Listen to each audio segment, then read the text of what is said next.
On 3rd Avenue in Franklin, Tennessee, you'll find the Money Gaut House. It was built in 1828. But in the mid-19th century, the two-story brick home was acquired by Adelicia Acklin, one of the wealthiest women in the South.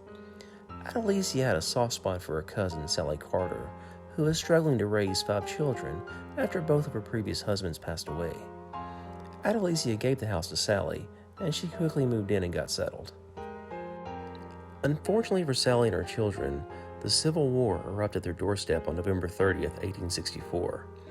After the Army of Tennessee led a full frontal assault against the dug-in Federal Army a mile away, soldiers began arriving at the house seeking water and medical care. Sallies Allegiance lied with the rebels, and she took in several soldiers and did all she could for them. But after the Battle of Nashville in December, the Federal Army marched back into Franklin, and Sallie was ordered to care for wounded Union soldiers as well as Confederate soldiers. Sallie had compassion for the tattered and broken men from both sides, and she tried her best to help them all. After the war, Sallie got married again and moved to Nashville. Yet when she got older, she returned to her old home on 3rd Avenue so her daughter could take care of her. Sallie died there in her home on August 12, 1912, at the age of 86. Sallie's old home on 3rd Avenue changed hands a few times before it was acquired by a local family that turned the Civil War hospital into a music store in 1978. Oddly, today you can sometimes hear a piano or maybe a trombone playing all by itself if you're there late at night.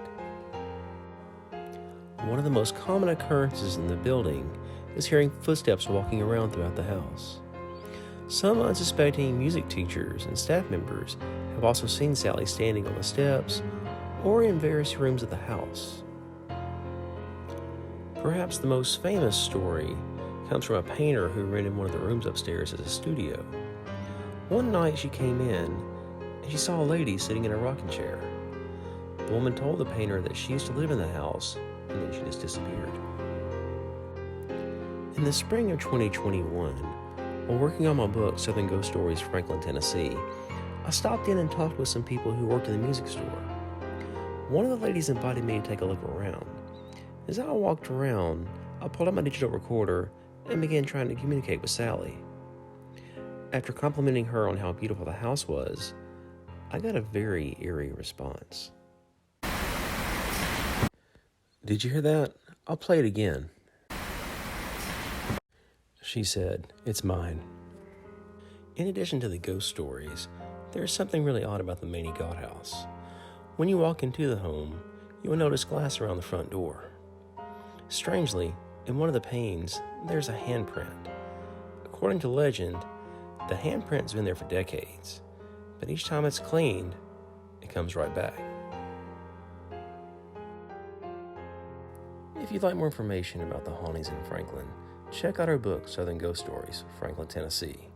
Also, be sure to like and subscribe to our YouTube page.